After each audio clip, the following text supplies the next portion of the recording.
Don, great to be with you. Likewise. So last time we sat down together, your book, Liberal Privilege, had just hit the shelves. Yes. And in it, you so clearly warned us all about the agenda of the far left, and if left unchecked, it would create an unrecognizable America. And we're already staring at it, so those predictions were pretty accurate. Yeah, I love saying I told you so, just not when it means that we're destroying our country in the process. And that's the reality of what's going on. When you see, whether it be the censorship, whether you see sort of the partisan hackery, whether you see sort of, what seems to me like the obvious end result of some of the corruption that I called out in the book. I mean, I sort of went through case by case. I go, hey guys, you know he's going to end fracking, right? And the media, no, they're not going to do that because they knew that that radical agenda wouldn't be accepted by the voting class. Of course. So they Moderate lied Joe, to the right? voting class. Amtrak Joe. Correct. Oh yeah, he's blue-collar Joe. They lied to the voting class, and in hopes to get a result. They got the result that they want, but now they're like, wait a minute, I thought they weren't going to end the job. I go, well. He said it 30 times. I know the media downplayed it. So your predictions were pretty accurate. Being one of the few that could predict change correctly, has anything from this administration shocked you so far? Unfortunately not, other than it's perhaps faster and more flagrant. I think you all realize that, Moderate Joe ain't Moderate Joe. Or Moderate Joe, which I also predicted, may not be the person actually in charge. He's just signing what people stick in front of him. I said all of this. And, what led me to that conclusion?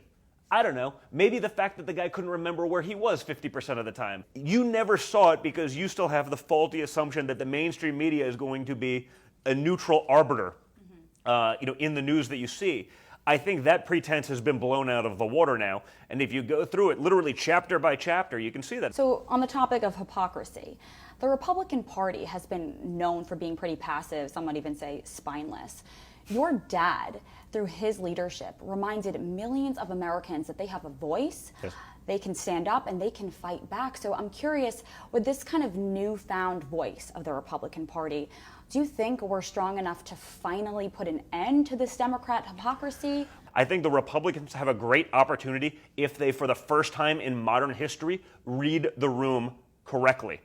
That is embracing Donald Trump. That is embracing the people that he brought into the party. That is embracing actually fighting back, sticking up for yourselves, not just letting the leftists, run roughshod because you want to get invited to the cool person Christmas party in D.C. Maybe we got to embrace this thing that we created. And took someone pretty special like my father to actually do, because I don't think anyone else could have done it. Well, your father sort of gave all these Republicans a backbone, and now they just have to get out there.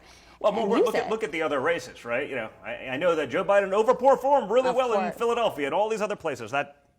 But how is it that we won state legislatures? How is we gained back all these seats in the House? How is it that yada yada? Don, the 45th president has barely left the stage, but with this America Last narrative unfolding in front of us, tens of thousands of Americans, tens of millions of Americans right now are longing for Donald Trump and his America First policies.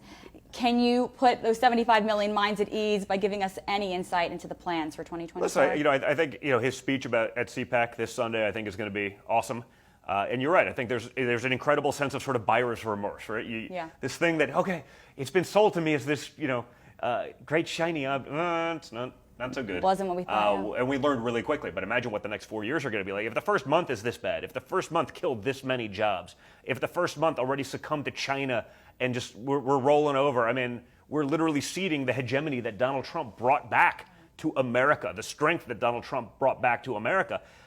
In 1 month. Imagine what the next 4 years are going to be about. We have jobs, industries, energy grids, education, borders. These are just a few of the things. And again, you're seeing it play out in your very eyes, but there were people that could have talked about it. At any other point in time, mainstream media would have salivated over the stories, over the corruption, but that only goes one way. Well, Don, unless you have any other predictions for us, I guess we're waiting for the I Told You So sequel to hit the shelves. Well, listen, read the I Told You So prequel. Read the first one, read Liberal Privilege. I think you'll understand that, again, if you watch the patterns, you will see that you can actually make these predictions. Don, thank you so much for sitting down with me. Thank you very much.